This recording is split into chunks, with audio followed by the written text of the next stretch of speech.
Oh yeah, there we go. Thank you very much, Eva. Welcome everybody. Thank you for joining us for our second workshop of the day as we explore the themes of racial and Indigenous inequality at the TSL 2022 Partner Power Summit focusing on climate justice.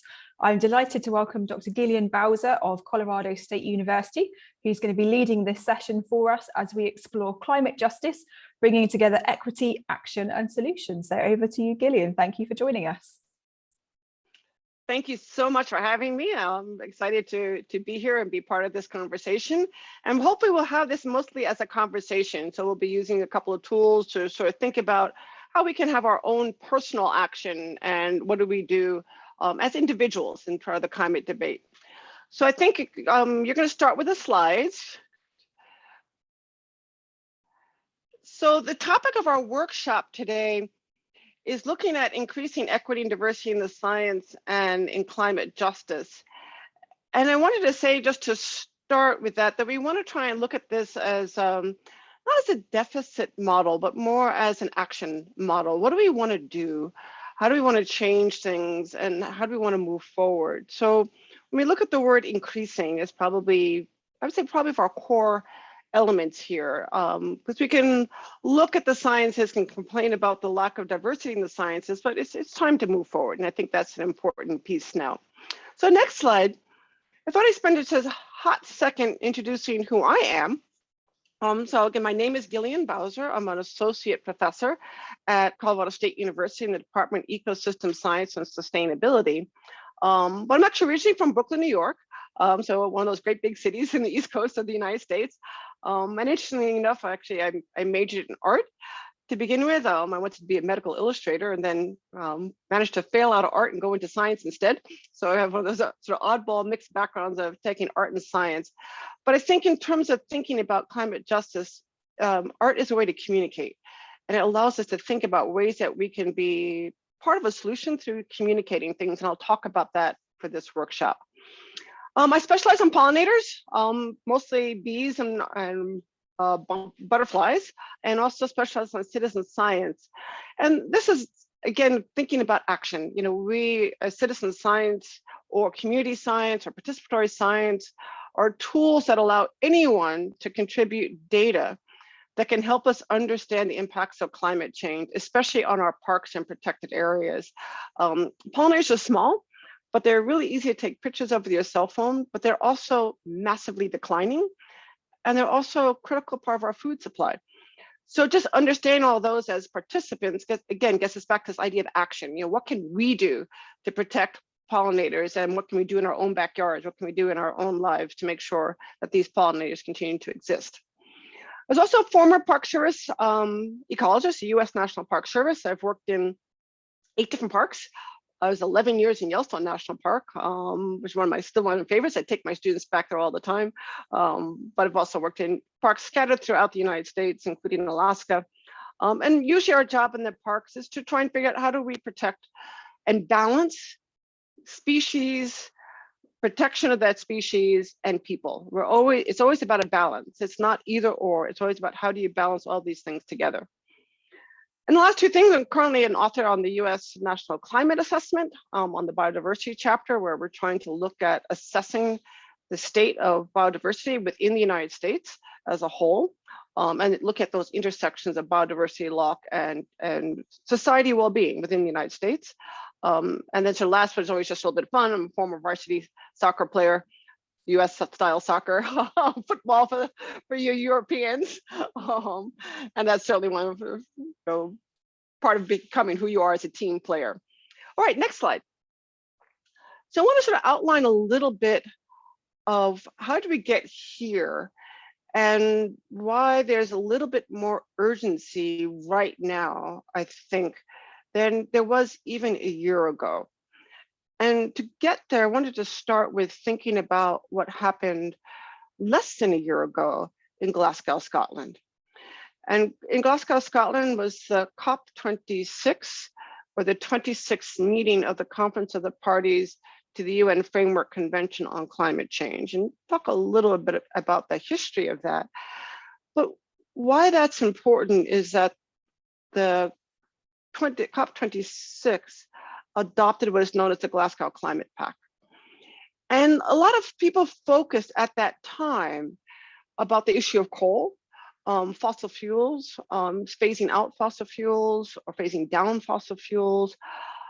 But the Glasgow Climate Pact actually brought something into play for the first time that really impacts every one of us, that every one of us has the power to do something about. Where you may feel like it's hard to phase out a coal plant, or maybe it's hard to switch your energy supply, or these bigger technology things that feel like they're outside of your personal ability to shift the needle. And that thing that was put into the Glasgow Climate Pact was really just the power of a simple mangrove tree, or the power of a wet meadow. And that's called ecosystem integrity. So for the first time in the history of the climate change debate since 1992, the conversation was not just about greenhouse gases, not that they are not important, but what do we do to get rid of the greenhouse gases with the tools that are readily available at hand? This is not fancy technology, it's things that we have right here and that we can all touch and be part of. In other words, Mother Nature has the ability to remove carbon. The IPCC, Intergovernmental Panel on Climate Change, demonstrate that Mother Nature alone, intact, can reduce over 40% of the carbon being emitted if we keep her intact, and if we help her be intact and help her do her job.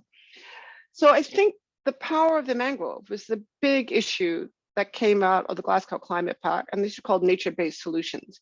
And personal actions are tied directly to nature-based solutions. This is something we can all do. We can all do right now. So let's go on to the next slide.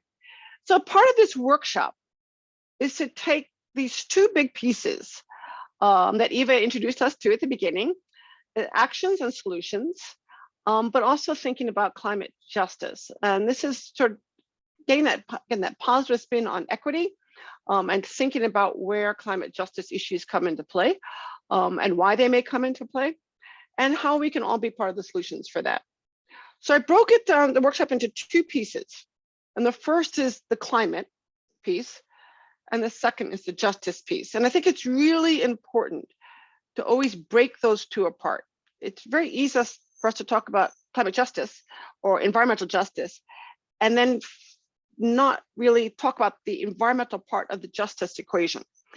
So those two things move together, but you need to understand the environmental piece to understand the justice piece. Why does that occur? And I'd like to just sort of throw that out there, which we talk about a lot, is, for example, in environmental justice, if you're upstream or downstream on a river, that's an environmental issue that can create a justice problem. If you're upwind or downwind of a major source of pollution, that is the climate part that can cause a justice issue. So understanding those two pieces is really important. So we're going to work our way through both, and we'll stop and we'll use Jamboards. And my colleagues online here will help put some notes on the Jamboard so we can sort of see how people think in terms of just personal opinions on how we address the climate element, and then how do you adjust the justice element. And the big part is the who, that the who is you, and how does everybody participate in this process. So let's go on to the next slide. To get there, we need to think about a little bit of history. So we're going to shift in a second to our first Jamboard. And I think it's important just to say to begin with that the slide is from 2015, which is the climate conference that led to the Paris Agreement. But I think we should think about what do we want to do right now, and think about that for a second. So if we can go to the first Jamboard, and what I'd like you to each to do, along with my colleagues, is to simply answer the question, what does climate action mean to you? And do it in two pieces. Again, like we broke apart climate and we broke apart justice. It's important to break apart climate and action as two different pieces. And part of that is allow you to parse, where you personally can do action. So the example I give is, obviously I'm a professor at a university, I see climate action as being engaged and being vocal in local, regional, international climate forums. But to get there, I need to have the information and tools. So for me, climate action is all about education. How do I get the information, the accurate information I need to be active and to be part of the solution space? So if we start with our climate justice Jamboard, maybe a couple of us can throw, Daniel and others can throw in, what does climate action mean to you? So you can use the sticky notes, is the first part, is to take a sticky note and actually say, what does climate action mean to you? Sorry, Gillian, I've shared the link for the Jamboard in the chat for everyone if you haven't seen that yet. And I assume people can see that on the Facebook Live as well.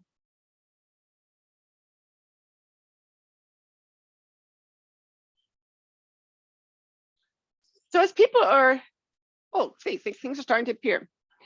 So as people are trying to put their things on the dots or on the Jamboard, and if you haven't played with Jamboards, you can see that you can actually change colors, you can draw lines, you can write things in sticky notes, you can actually write text boxes.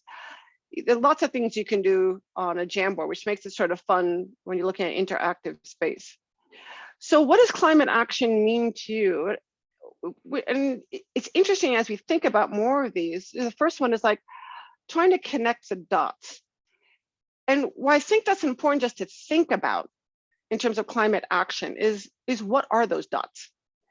So going back to the Glasgow Climate Pact, you ask the question of nature-based solutions and ecosystem integrity. Those are nice sort of scientific terms. So what is the action? What are the dots that you're trying to connect here? And sometimes thinking about those dots are important. So for example, and we'll show this in a slide in a minute, the action from my perspective is understanding the knowledge, what is the education piece. So for North America, the newest predictions are that we as a continent, not as a nation with political ideology, but just we as a continent, have some really important characteristics that impact our ability to connect the dots and impact our ability for climate action. So for example, the North American continent, I'm talking particularly the North, which includes Canada, has a couple of characteristics that are really important, and I'll show these again in a second in the IPCC. And those characteristics are really quite simple. We have 2 oceans, and we have 2 mountain ranges, and then we have a centerpiece, which is called the Midwest in the United States. So 2 oceans and 2 mountains means that our weather and our climate are controlled by 2 sets of mountains, one on the West Coast, one on the East Coast, and basically nothing in the middle. And we have the Pacific and the Atlantic Oceans that control that weather. So what does that mean? It means for North America, connecting those dots is what does that mountain and ocean range do to our weather? And this just happened in Yellowstone National Park. What do those 2 things do?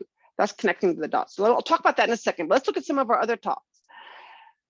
But some of the other things that are appearing is this issue of responsibility.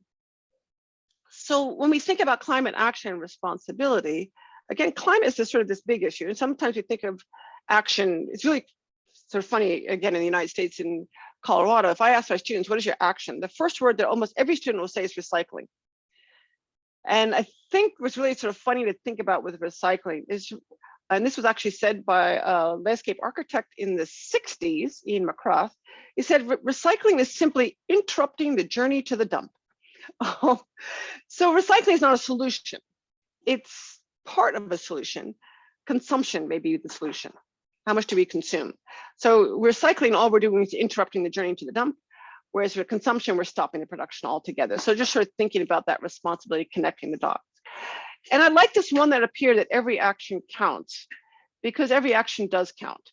And again, I mentioned I'm from New York City. So a big urban area, and you think, okay, what does a New York City have to do with, or urban area with a lot of concrete, have to do with saving pollinators. Well, window box gardens are incredibly effective ways to connect the dots for little tiny insects to go from point A to point B. So the power of the window box garden, those little geraniums that you stick out on your front porch, which you can buy for $1.95 at the local hardware store, actually are quite powerful little piece of personal action. And we see that with, again, big North American thing with the monarch butterfly, of the ability to plant milkweeds. Milkweeds are actually slightly invasive, but that's another whole story. But they're really good at simply connecting the dots for a butterfly to move from Canada to Mexico. That's all it's doing, is connecting the dots. So let's hold on to these. And what I'd like you to think about, for those of you who put some sticky notes on, is take a line, and you can take a little pen tool on it and connect the two thoughts that connect for you. So for example, I see empathy and love. People protect what they understand, and people protect what they empathize with, and people protect what they can sort of get a hold of. So again, I work with pollinators, and what's sort of fun to think about climate action and pollinators and what climate action means to you is that saving a little tiny mason bee also means, again, I apologize for being so US centric. It means saving Halloween. And you think, what on earth do you mean by saving a bee means saving Halloween? Well, in the northern temperate zones, squash plants, pumpkins are all dependent on one group of pollinators. And those are called squash bees. So if you get rid of the bees, you lose all of these plants, all these food sources. So if you can save a little bee, you can save Halloween because you save the pumpkins. So that's an action that I can think about. So maybe I put up a little bee garden or put up a little bee house. For mason bee houses, you can buy these little houses for mason bees, and they actually love them because that little tiny bee connects me to Halloween. It connects me to squashes, it connects me to zucchinis, and that's something I can do. I can do that little tiny action. So connecting these dots is important because if I have empathy, if I have love for that item, it's easier for me to then turn around and save it. So let's keep the Jamboard moving, but let's go back to our slides. And I want to talk a little bit more, so I'll be on slide number 6, about this issue of action and solutions. So as I said in my action piece, that for me, the number one thing is understanding, getting educated and understanding all these pieces. And then what can I do about it? How can I be part of this education? So now action number 1 is get educated, in my views, is get educated. So the recent intergovernmental panel, IPCC, and the web page is absolutely fabulous. So you can Google this very easily and find all these things. Came out with some regional fact sheets, and these regional fact sheets are incredibly important. So to understand where to get there, so an assessment, and this will get to our equity question in a bit. An assessment takes the known scientific knowledge and puts it back together. So it's searching all the scientific literature, what all the scientists have done out there, and trying to see, okay, what is the scenario for a particular area? What I've highlighted here is this is the regional fact sheet for North America. And so this is taking all this known data about different elements in North America and trying to come up with some common trends. And the way you read these things, and you'll see this in some of the other slides, is they'll use a term where there's high confidence, right? So you can see that under strong declines in glaciers, permafrost, and snow cover, this is from North America, are observed and will continue in a warming world. High confidence. Oops. So what that means is that the scientific literature is in agreement, right? There's a lot of literature, a lot of science that all says the same thing, that the glaciers in North America, you think about Glacier National Park, my students just came back from, the glaciers are declining incredibly fast. But along with that decline, which is actually the background of my picture, this is Huscarán National Park in Peru, the glaciers just don't disappear. As they disappear, all sorts of other things happen. And one of the other things that happen is you lose wetlands, like the wetland behind me in my picture, but also those wetlands can change their characteristics. They can become more acidic as rocks get exposed to the atmosphere. So you then start to lose biodiversity, and you lose a lot of biodiversity. So this strong decline in nature, in glaciers and permafrost. Salmon are another one heavily impacted by permafrost. Permafrost melts, it brings a lot of silt into your rivers, and then the salmon decline. So this links it back to people. High confidence of that occurring throughout North America. Another example is if you look further up, temperature changes, means and extremes in most regions are larger than the global mean. Again, think of North America as 2 oceans and 2 mountain ranges. So our extremes are moving more rapidly than other continental areas because of this issue of how we're physically structured. So let's go on to the next slide, and we might go back and forth a little bit, but here's our next slide. So this just happened in North America a month ago. So in Western North America, we are predicted to see an increase in what are called extreme precipitation events. So if you look at a climate scenario, and the European continent does not get this for a whole pile of reasons. These tend to occur off the Pacific more than off of the Atlantic, and I'm not enough of an oceanographer to tell you why that occurs, but atmospheric rivers. So atmospheric rivers occur across the Pacific fairly commonly, where heavy moisture consolidates itself way up in the atmosphere and creates literally a river. So a river that's high elevation and is crossing the continent, and then it hits that mountain range. And what does it do when it hits that mountain range? All that water comes down, right? So it's called an atmospheric river. So you get these extreme rain events. This just happened in Yellowstone National Park. So they call it the 1,000-year flood, which is really not quite accurate. The atmospheric river, which was created by ocean warming events, came and hit the Rocky Mountain Range and dumped massive amounts of rain on Yellowstone National Park. And the park is still, parts of the park are still closed to this day and will be closed for quite some time. Took out most of the roads, took out in the northern loop of the park, the road is completely taken out. Took out homes. This is actually a National Park Service housing unit that was taken out by the Yellowstone River. So this just happened. Extreme precipitation events. There's another one that just happened yesterday in the state of Virginia. Extreme precipitation events leading to massive flooding. And these are occurring worldwide. So these are predictions that came clearly out of the confidence of the scientific data that says, you know, extreme precipitation events are incredibly likely. And there's high confidence that on top of those extreme events, we're also going to get drought and fire. So here we have a massive flooding in Yellowstone. In another US national park, Yosemite National Park, we have wildfire going on right now at the same time on the same continent. So it's these extremes that we need to think about and we think about in terms of our action. So let's go on to the next Jamboard and be mindful of my time here.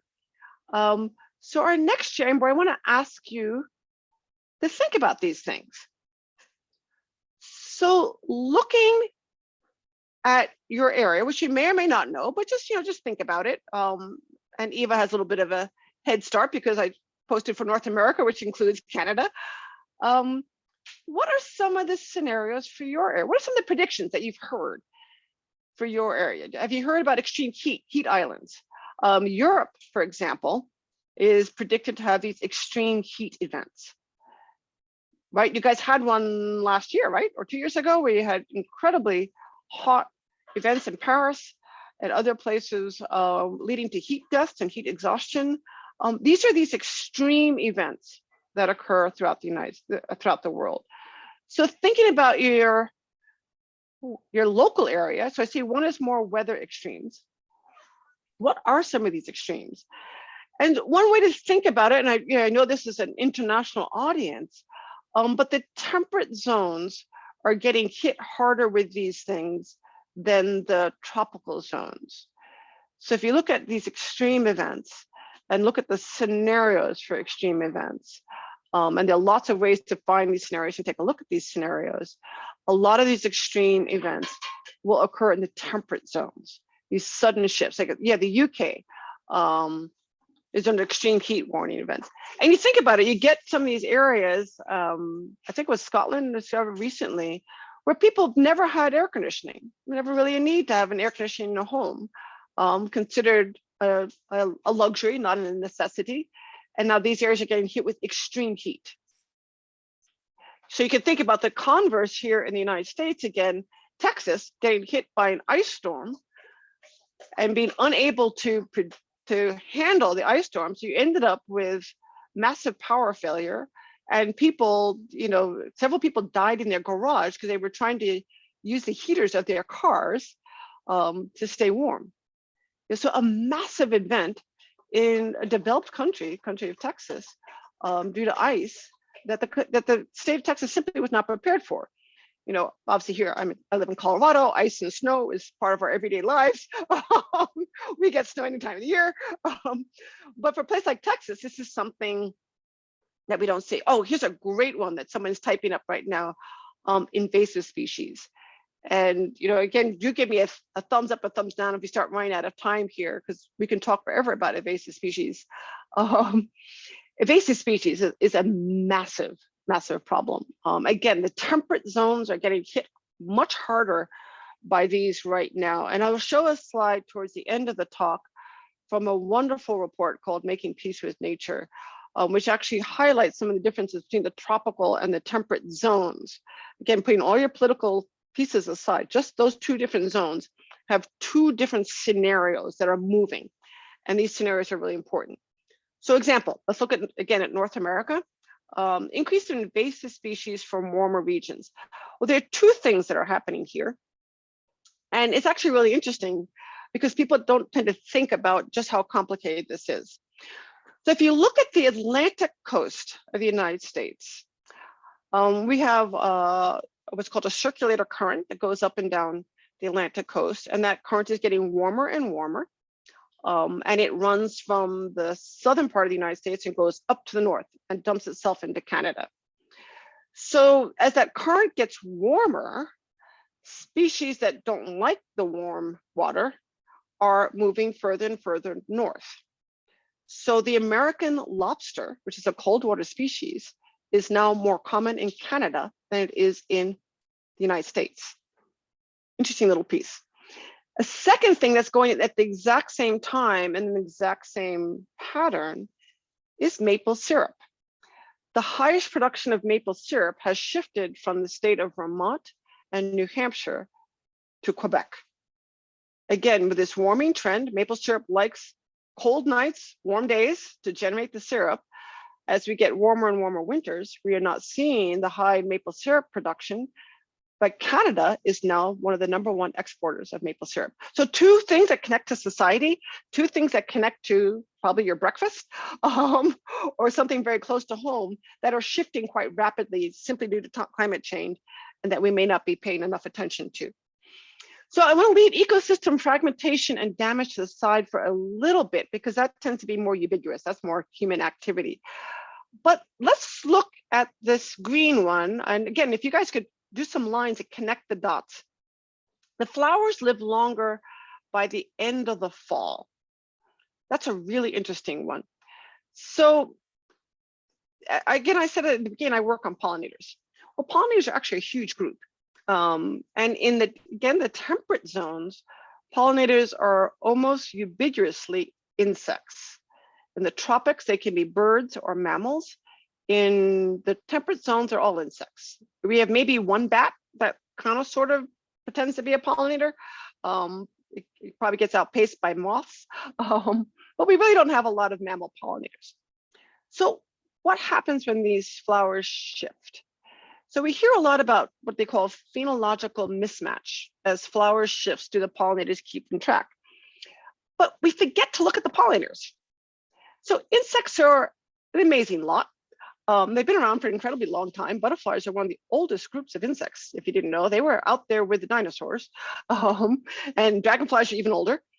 So they have the ability to adapt in ways that we probably haven't paid enough attention to. So what an insect can do, and locusts are one of the ones that are famous for this, is they can shift their life stages. So if it's warmer and warmer, an insect will simply have more and more life stages. So an insect like the beautiful Coleus butterfly normally will have what we call flights, 1 or 2 flights a year, which means it goes from egg to caterpillar to adult and back to egg a year. And then it gets cold and it goes into egg and it waits for it to warm up again. But if the fall stays warm longer, that means it will go from egg to caterpillar to adult, egg to caterpillar to adult, egg to caterpillar to adult. So it can have 3 or 4 life cycles within a single year. So why does this matter? Well, it means that some insects will do better than others, right? The longer the fall, the more life stages that insect can have. So in the Western United States, there's a little tiny insect that was not known much about until recently called the pine bark beetle. And the pine bark beetle is native to this area, but the warmer and warmer winters means that that insect has more and more life stages. And the end result of that is it wiping out most of our coniferous forests in the Western United States. So pine bark beetle is an enormous issue, and it leads to more weather extremes with wildland fire. So our biggest cause of wildland fire right now is this warmer fall, more insect life cycles, and insect that's now out of control, so to speak. But it is native to the area. Okay, so I actually just got a message that my video got stopped, but we can still hear you. We can still hear you. You were cutting off. I tried. Okay, no problem. Yeah, we can leave it off because we may be having bad connections. All right, so this is an important one to think about. And when you think about these scenarios and you think about the impacts, let's go back to slide 8. Let's just sort of keep connecting our dots. You know, and again, you think about, you know, Yellowstone National Park, which is one of our oldest parks. And you can see here where Yellowstone was impacted by this extreme event, right? So these extreme events are impacting us at home. And this prediction is quite clear that we have high confidence that these types of events will continue and not go away anytime soon. So let's go back, and we're still just working on the climate piece. And I want to start shifting gears a little bit to the end of our time to talk about the justice piece. Let's go to slide 9. Whoop, one more.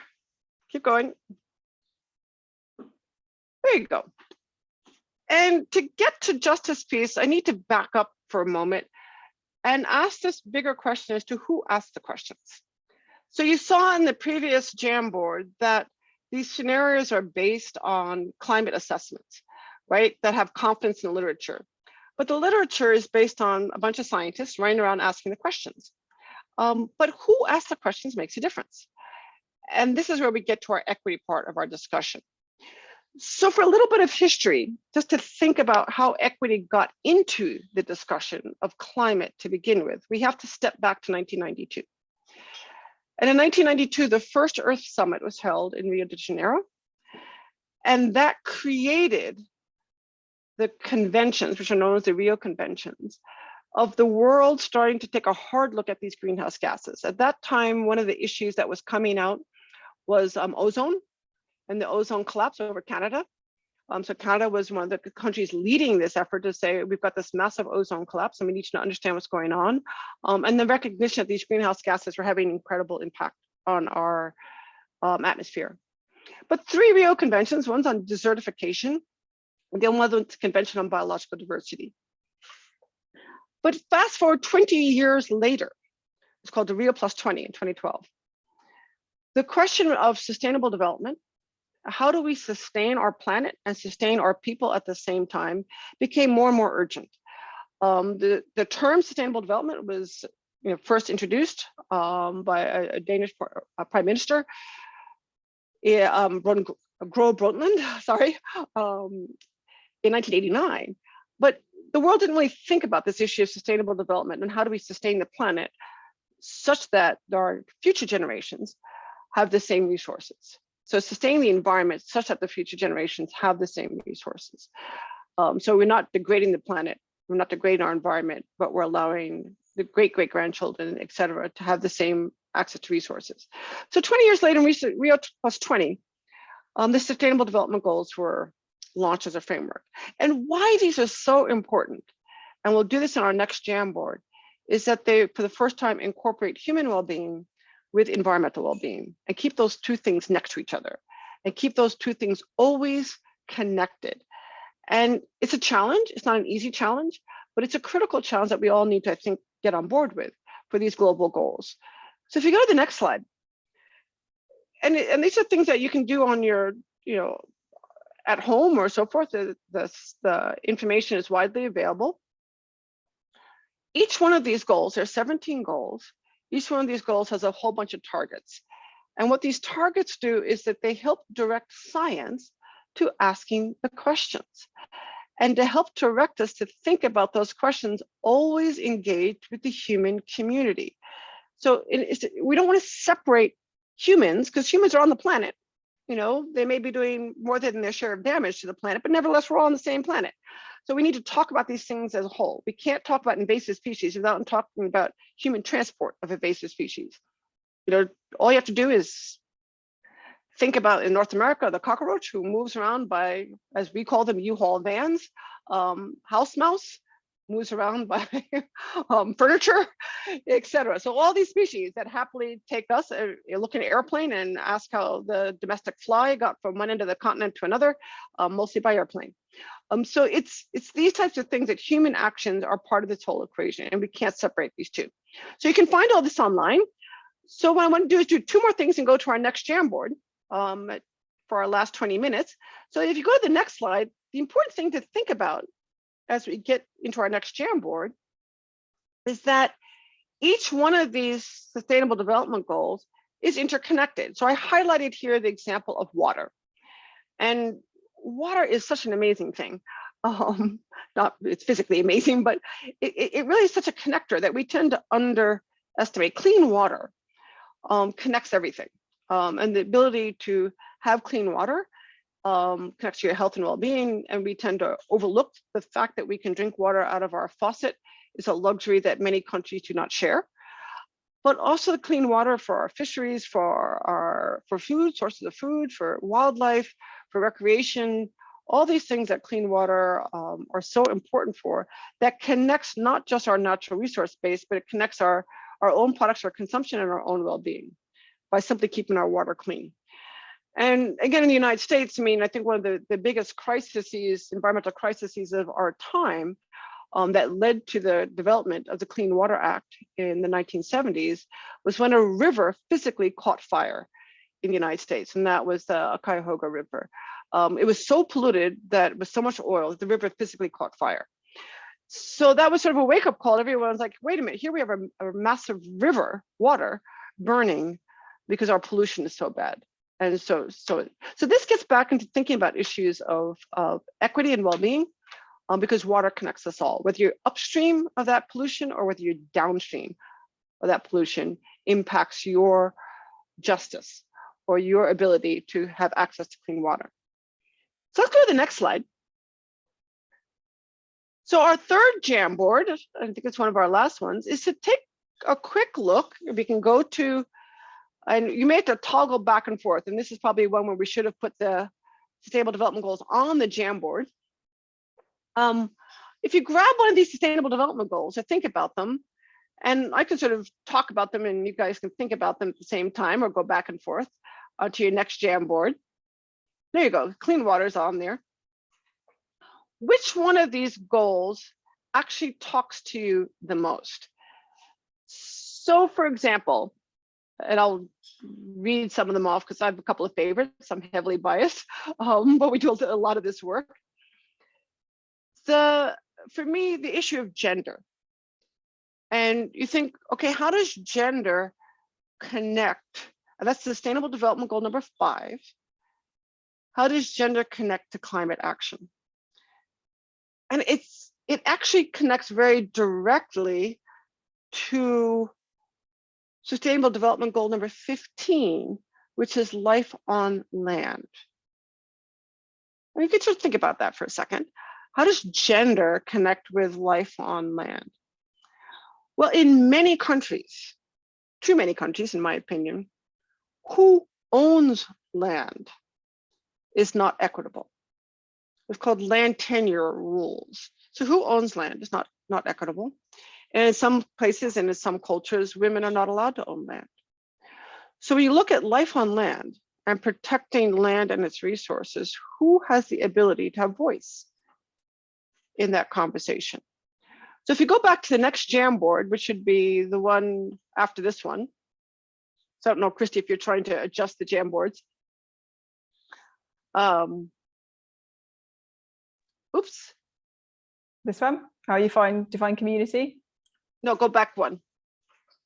Sorry, to 3. There we go. Oop, nope, one more ahead. There we go. Oh, there we go. Sorry. There we go. Okay. So for example, if you put in gender on the as one of them, gender rights, you can see now that gender connects to life on land. That's Sustainable Development Goal number 5, connects to Sustainable Development Goal number 15 through the simple act of who is allowed to own land. You know, that's a very simple issue, you'd think, but has an enormous impact on land. So I'm glad to see somebody put quality education, that's Sustainable Development Goal number 4. So where does quality education really help you connect? Actually is with Sustainable Development Goal number 6, which is clean water. Knowledge about water, knowledge about issues of water, how to maintain water, is very often simply connected to knowing what to do, having enough education. So when you think about education, a lot of it is that knowledge that empowers you, that action, those solutions. So education becomes a central place. You need to know what clean water is before you can even address what to do about it. Think about sewage, think about sanitation, all these issues. Think about World Toilet Day is a great example of, you know, simply where you put waste and clean water is a lot about education. And this is not restricted to developing countries. As I said earlier in this talk, I do a lot of work in Peru in Yellowstone National Park. And in one of the high elevation sites in Peru, is famous for climbing. So you have climbers who are mostly from developed countries who climb these high peaks, but yet they will build a latrine toilet right next to a stream. This is an education problem, right? Because you just put sewage right next to clean water. And understanding that is an education issue. It's not a clean water issue, it's an education issue. So you can see that quality education, how you treat the environment, how you move in the environment, is all sort of under this huge umbrella of education. So now I think it's interesting, look at decent work and economic wealth, which is Sustainable Development Goal number, you get them all tried. That's number 11 or number 9. I always get those two confused. So the state of Colorado, we're one of these that's a tourism-based state. So our main economics is really tourism. Skiing is a huge thing, and outdoor recreation. So if you look at work and economic wealth and well-being, it's directly connected to access to the outdoors. So let's go back to our Yellowstone story. So Yellowstone is one of our oldest parks. It has over 10 million visitors a year. So we're talking an enormous economic engine. You know, for all those communities around that park, from the town of Bozeman to the town of Gardner, well, city of Bozeman to the town of Gardner, West Yellowstone, Cody, Wyoming, Jackson, Wyoming. I mean, there's all these communities that we call gateway communities that rely on tourism. So what happened last month? The extreme weather event took out all the roads in the northern part of the park, including the city of Red Lodge, city of Gardner, city of Livingston, the access to Cody.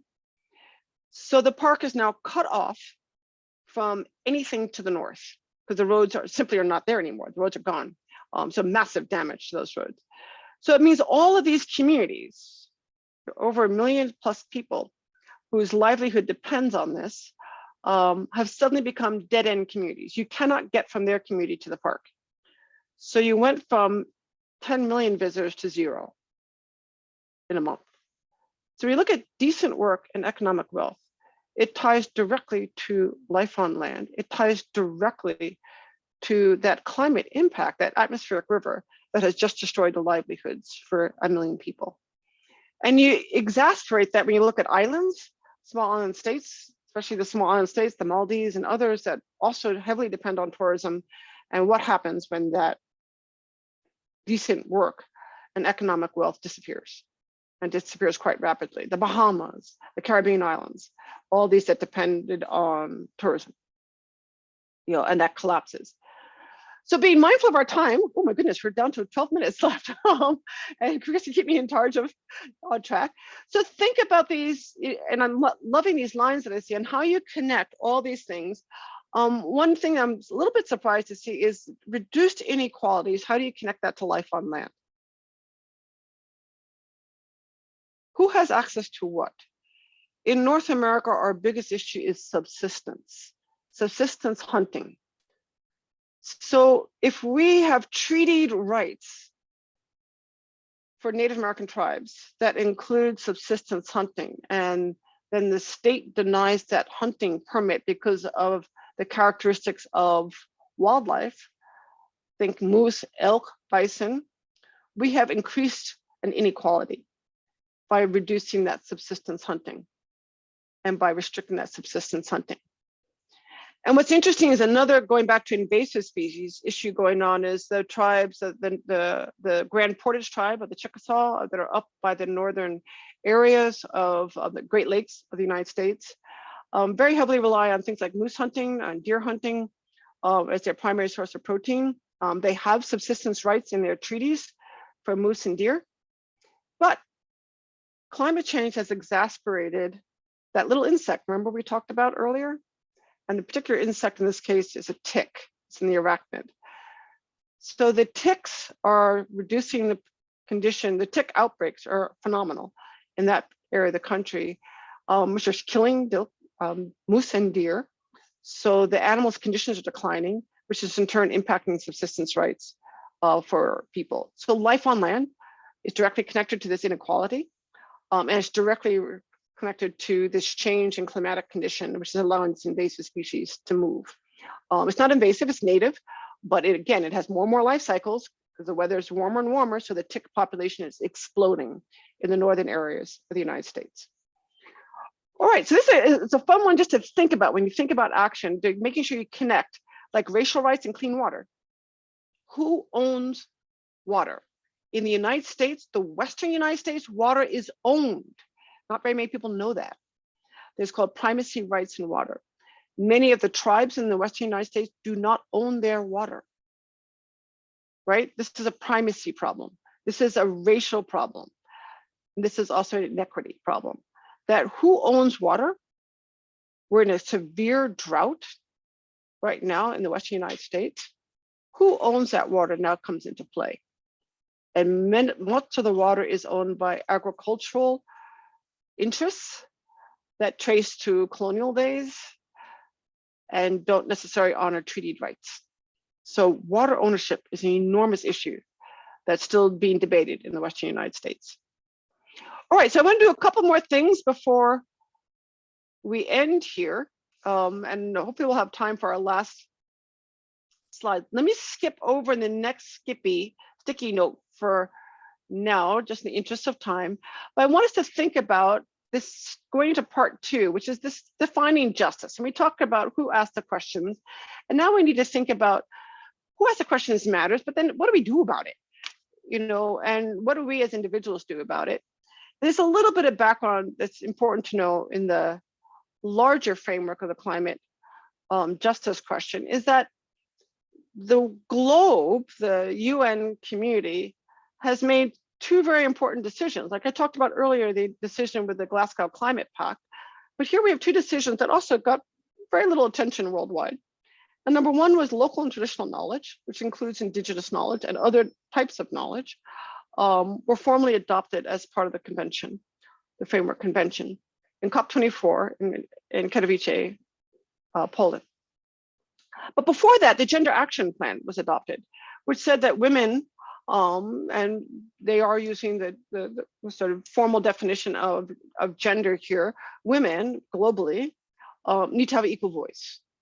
And the importance of accounting for gender and climate change, that these 2 were not separable. You can't say gender on one side and then climate change on the other side. These 2 are interlinked when you think about, again, land ownership, clean water, well-being.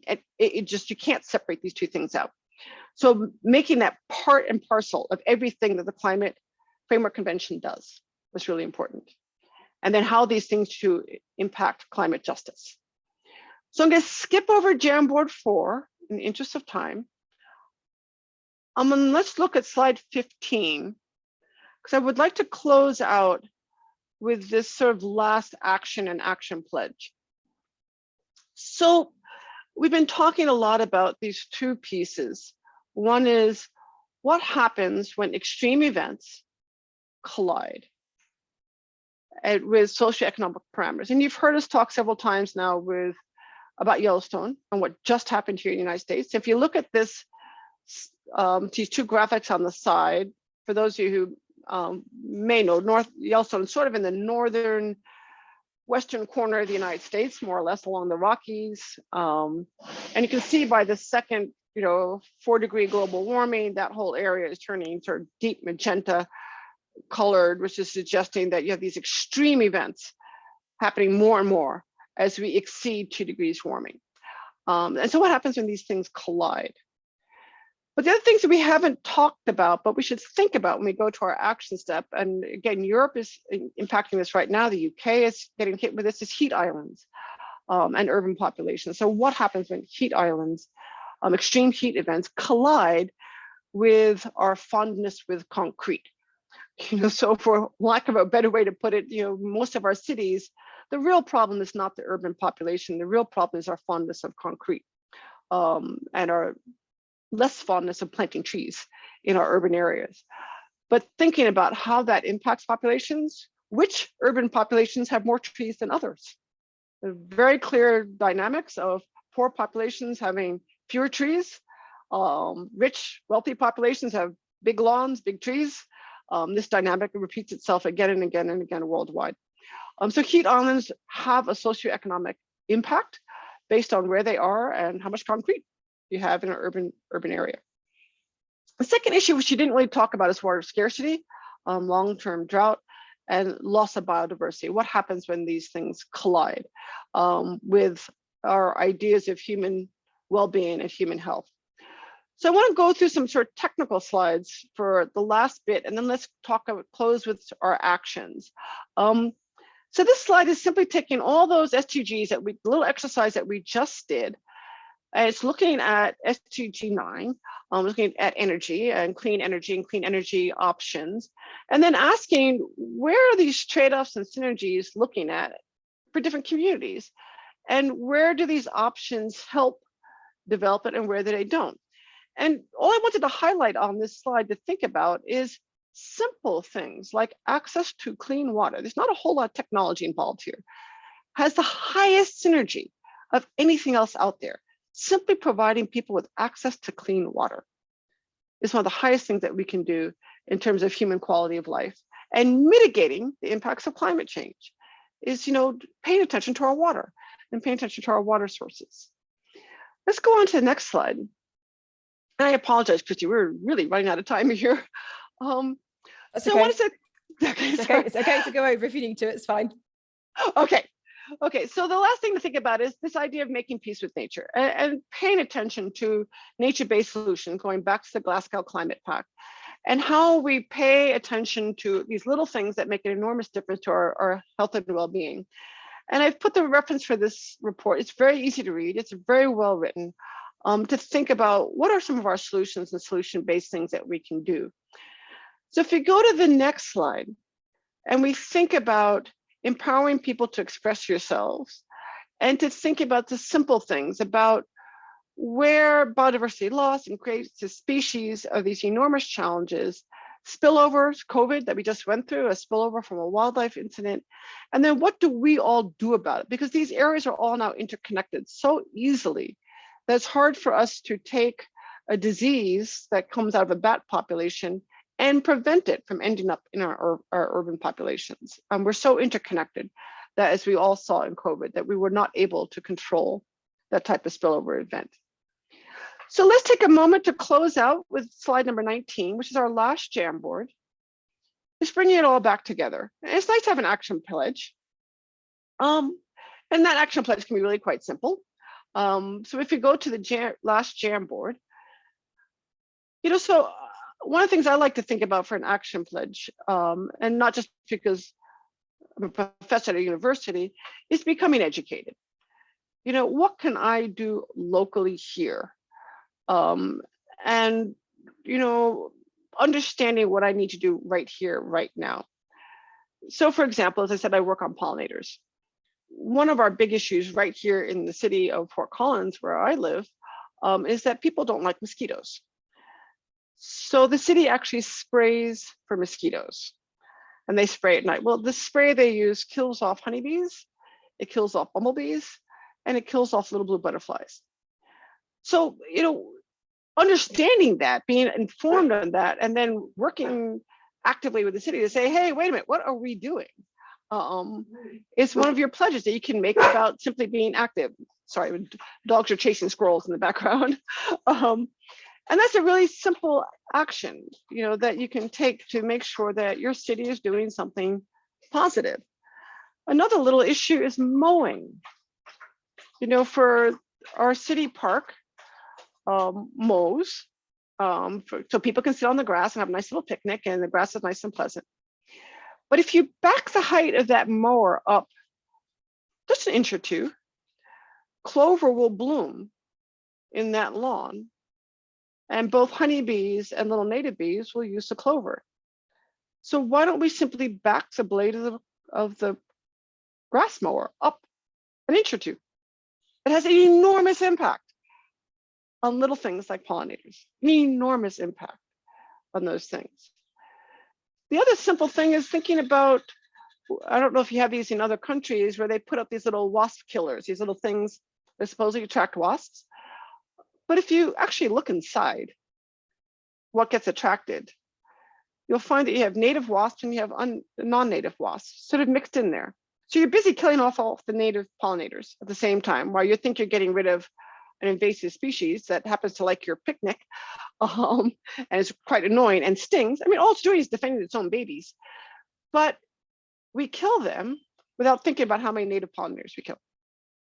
So we're creating our biodiversity loss, even though we say that we want to be sustainable, but yet we're not acting sustainable.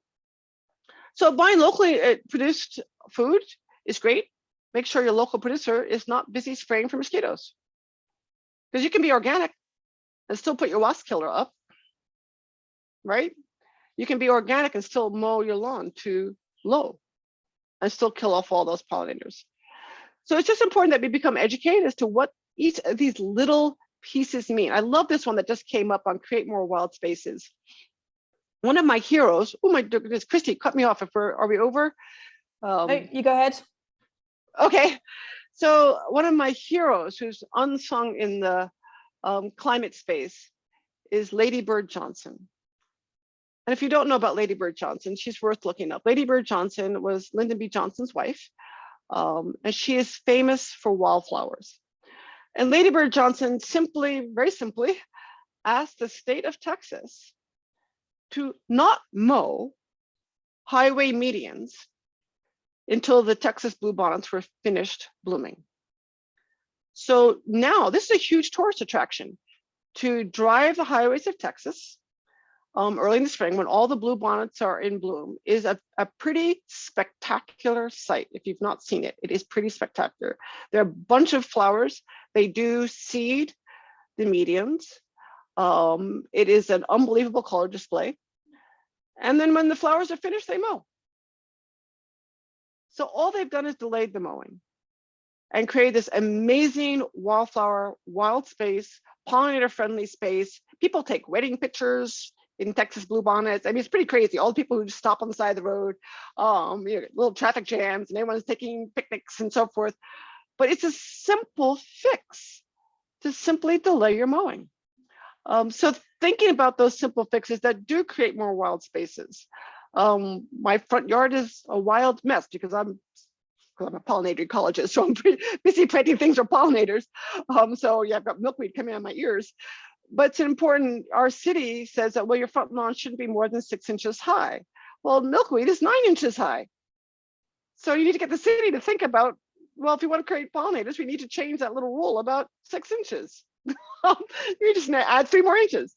So these are simple actions that you can take as an action pledge on what you do to have huge impact on ecosystem integrity, small ecosystem services that are really important as part of our climate solutions. So in conclusion, I hope these slides, the Jamboards will stay up. I hope they can help us think about things, connect the dots. Yeah, I love this one, reduce my blind spots, my action blind spots, because we find that a lot of these action blind spots are huge, that we haven't really thought about a lot, like wasp killers or mowing your lawn a different height, or maybe not mowing your lawn, or maybe get rid of the lawn.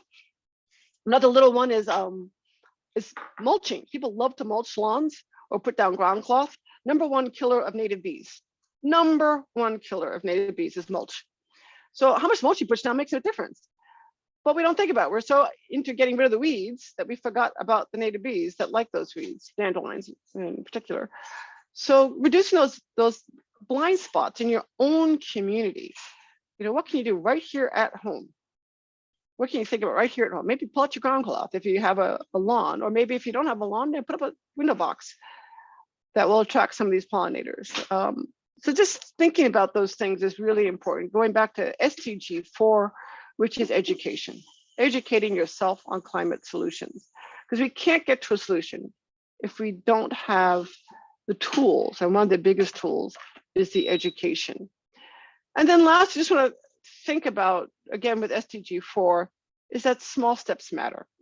And any of these small steps can get that question into science, can get us towards these solutions better than anything else. Again, in the United States, there's now a huge working force, task group, among the federal agencies working on pollinators and asking the question, oh my God, what is happening to pollinators in our national parks? And the question still seems to be they're declining. They're listing more bumblebees now as endangered species than in almost any other group. So people are now starting to pay attention. So these little small steps, paying attention. How many bumblebees do you see in your backyard? The British red-tailed bumblebee is a great example, a beautiful bee. How's it doing? Get educated to find out if that bee is doing okay. Maybe it needs some help. Maybe it needs our help. Maybe you need to plant the things that that bee loves and be that platform for others. I love that one. So with that, I want to thank you for your time, and hopefully we'll be able to see these Jamboards grow and share more. And I see I've got a question from Daniel. So yeah, sorry, I wanted to ask it earlier. If you can tell me, because so far we've been talking about the whole summit and the debate. We've been talking about justice from the point of equality and the sameness, and how and equality works from if everyone starts from the same place, right? So can you please tell me if how can we promote equity from fairness, so making sure people get the access to the same opportunities to act on the for a perspective from I don't know from climate change. Maybe so I'm not sure, but I'm wondering if how can we promote equity instead of equality? How can we get experience from same? Yeah, thank you for that question. And I think, to be honest, I think local action is really the best thing about equity and fairness. And that's why part of the reason I love working with pollinators is they're little tiny things that everybody does have access to. Our access problem really is the access to information is huge, but our access to action is easier sometimes than we think. If we don't look at that barrier, anyone can plant a mangrove. And well, not anyone, because you have to own the land, right? But anyone can do a window box. And thinking about how that has action, and anyone can do citizen science given the proper tool sets. But the issue really to me revolves around education, access to education on what do you do? How do you become part of a solution and be personally enabled to become part of that solution?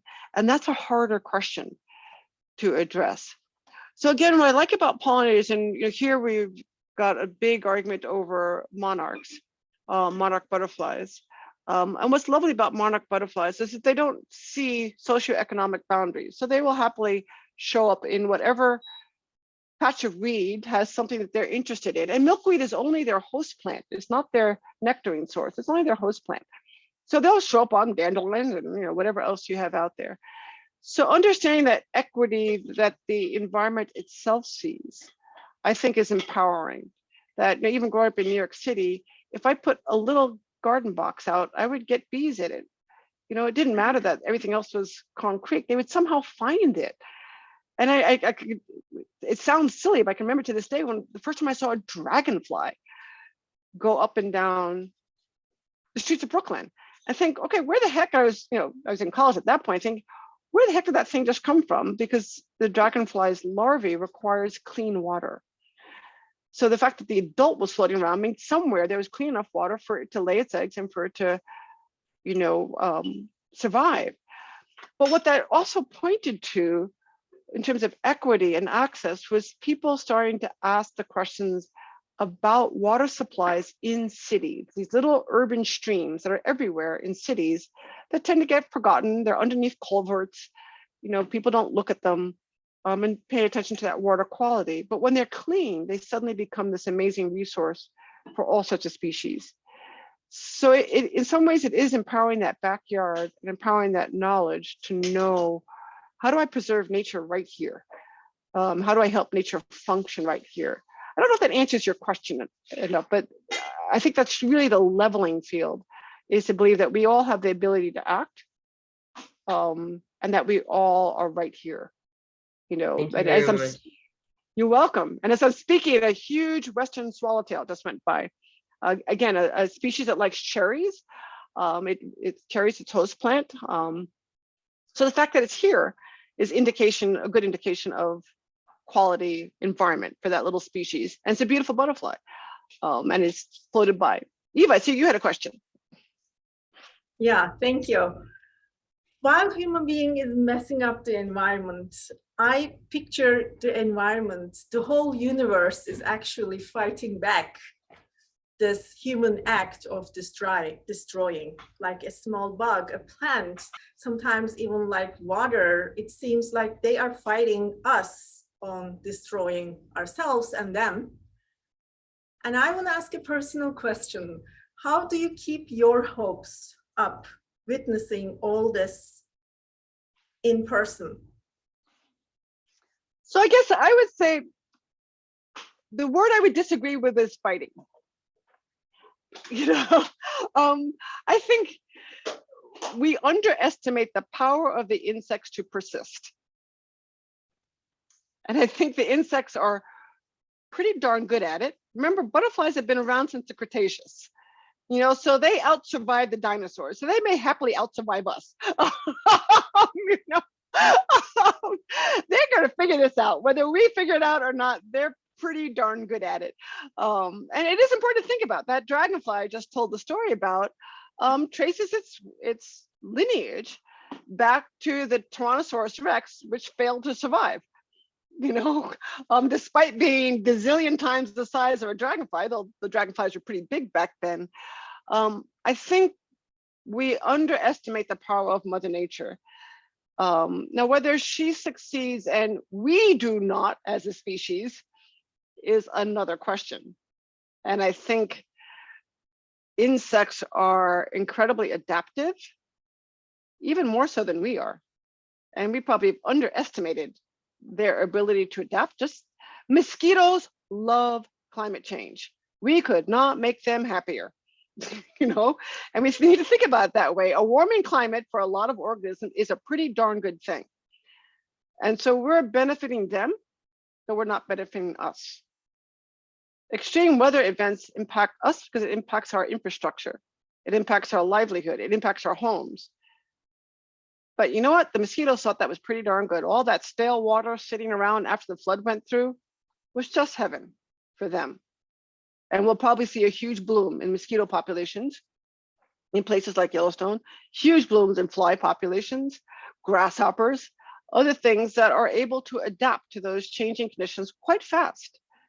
And we tend to underestimate their ability to do that. Now, other things like bumblebees are struggling, and they're struggling for a whole variety of reasons. They don't have the same ability to adapt. But think about the little honeybee. We tend to mix the honeybee with pollinators, but the honeybee is a domesticated species. And it's not native to North America. It's an invasive species in North America. So we find honeybees now in our national parks. Grand Teton National Park, we are detecting honeybees in the wilderness zones. They're an invasive species.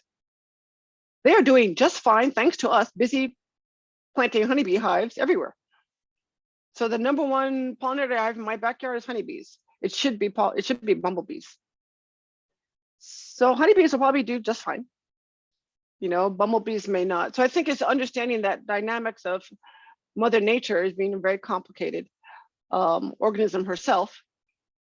And whether we manage to knock ourselves off the planet, other things might do just fine.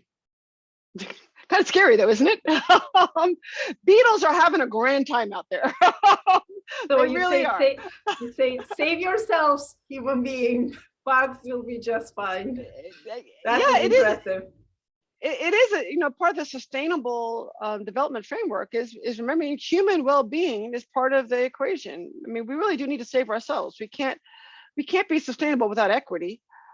So I think the longer we allow this huge inequities to exist, the harder it is for us to sustain human society. Yeah, I really do think it's an issue of us seeing our own well-being as inexorably tied to our own ability to address our own well-being for everyone across. It gets back to Daniel's question, to everyone, because you can't sustain pieces of the population, the wealthy, and have this huge underlying mass that is not sustainable. And that's where we are right now. And it's not sustainable. And the environment is responding to that insustainability. And it's a scary place. Look at the Webb telescope that released these amazing images just 2 days ago that remind us that the universe is an enormous place.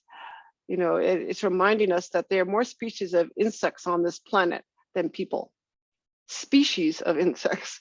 We haven't even defined half of them. So insects are doing pretty well. They're doing pretty well. They may not be ones that are beneficial to us, but they're doing pretty well. And so we need to think about our actions and our solutions as being able to adjust for human well-being, that also adjust this, making peace with nature. We're adjusting for, it's us and nature. It's not us or nature. It's the two things working together. And we tend to approach it as us. And then we say what pieces of nature we think are interesting, but it really needs to be about everything. That's not a very good answer, is it? I think it's a great answer. Very inspiring, and you are an inspiration. So thank you for all the work that you've been doing for decades. Thank you. Well, I don't know. I think the beetles are more inspired than maybe the people. A friend of mine has studied beetles, and his comment, he's very famous with the Smithsonian. His comment was, we haven't even touched the number of beetle species that are out there that are unknown. Is huge. And a famous ecologist, Haldane, said, what do you know about the nature of the maker or God through his creations or her creations, depending on your leaning? And the response was, he or she has an inordinate fondness for beetles. Oh, that's good. Because there are more beetles than anything else on this planet. Oh. Number of beetles is absolutely staggering. And so, I mean, I think that sort of highlights, you're thinking about insects and thinking about all the insects, like, wow, we have not even scratched the surface of just how many of these little guys are out there. How important they all are. Oh, they're incredibly important. Everything we eat, next time you have a pumpkin, think of pollinator. Next time you have most tomatoes, most fruit, most vegetables, thanks to a little tiny bee with 6 legs. So Gillian, I guess you expect cockroaches will probably do just fine as well? They will do just fine. I think they will get beat out by other things, to be honest, because their life cycle doesn't move as fast as other groups of organisms do. And we tend to overlook that little fact of life. Flies will do really well. Mm-hmm. But little ladybugs, cute little ladybugs that we all like, they are happily spreading. The invasive ladybugs are ubiquitous. Earthworms. Most of our earthworms now on North American continent are non-native. Non-native. And don't even start on the spiders. So all these things that we transport around that we haven't paid attention to, we don't like cockroaches because they move funny and get people weirded out. But there are lots of things that move in the environment. Just look at next time you get on a plane, and think about why they try and collect fruit at the boundaries of different countries. It's all about moving insects around. Yeah, and we do a ton of it. We move more insects around than anything else. They spray sometimes now on planes, don't they? If you're flying between certain regions inside the plane, and it's an insecticide, I think, to make sure there's nothing inside that's being moved. Yeah, I was on a KLM flight coming from Africa, and they spray inside the plane, right? And they give us a long lecture about why they're spraying inside the plane. The plane takes off, and we're somewhere over someplace in the African continent, and there's a nice little housefly flying around inside the plane. So we just transported that plane from Kenya to Amsterdam. And if it was a female, you're screwed. I mean, she just took all her eggs with her. And that's how we think flies got to the Arctic. And if you look at the Antarctica Treaty, I mean, a lot of it is trying to prevent exactly that same thing from happening. But if you look at the flies in the Arctic, most of them were transported by humans. Planes transport a ton of things. Yeah. Who aren't paying for their mileage or aren't paying for their life tickets. Who aren't offsetting their carbon emissions by flying. Exactly. Yeah. Oh my goodness. If you just thought about just how much stuff your plane takes around, oh my goodness, it's a little scary. Wonderful. Are there any other questions from our audience members for Gillian? So, Ever asked about praying mantises as well. That's one of Ever's favorite animals. Yeah. They can move around pretty easily too. Oh, wonderful. Okay, well, it doesn't look like we've got any further questions for you. So thank you very much, Gillian. That was a really amazing session. I'm almost glad you were the last session of the day because we were able to go past our time slot and keep going because we haven't got anyone after you. But it was such an interesting talk. Thank you for sharing with us. So thank you very much, Comfort and Daniel, for joining us. And for those of you watching live on Facebook and watching the recording as well, huge thank you to Gillian for sharing your amazing knowledge on particularly pollinators, which is something that's a real interest to all of us here at TSL. So thank you for that. And we welcome you back to join us for future events as well. We'd love to hear more about what you're doing. Thank you. It was a lot of fun. Thank you. Amazing. Thank you all and have an awesome day. And hopefully we'll talk again soon. Thank you. Thank you, Gillian, and stay safe. Have fun when you go out in your bug hunting. So thank you. Thank you very much, Gillian. It's amazing to know there are more species of insects than humans. Really, really amazing. And the little steps matter. So we'll engage in little steps to get to very bigger steps. Thank you very much. You're welcome. Yeah, there are many, many, many more insects than humans. So that's even more scary. We've been covering climate justice and entomology in today's session. This is great. Very wonderful. Well, thank you very much, everyone, for joining us. That's the end of our workshops for today. We look forward to hopefully being able to join us tomorrow when we're going to be exploring the topic of gender equality with our workshops and our panel discussions. So we'll be starting tomorrow's sessions at 10:30 UTC with Compass Education, and then we'll have our panel discussion at 12 UTC. So if you want the links for those, have a look on the TSL website and we can get those to you. And do have a look at the TSL community platform, tsl.earth as well. I'll be sharing some of the researchers and presentations from our speakers for this week. So thank you everyone for joining us. See you tomorrow. Have a great rest of your day. Thank you again, Gillian. Thank you. Bye-bye. Thank you very much. Bye. Thank you very much. Thank you, everyone. Bye. Bye. Bye.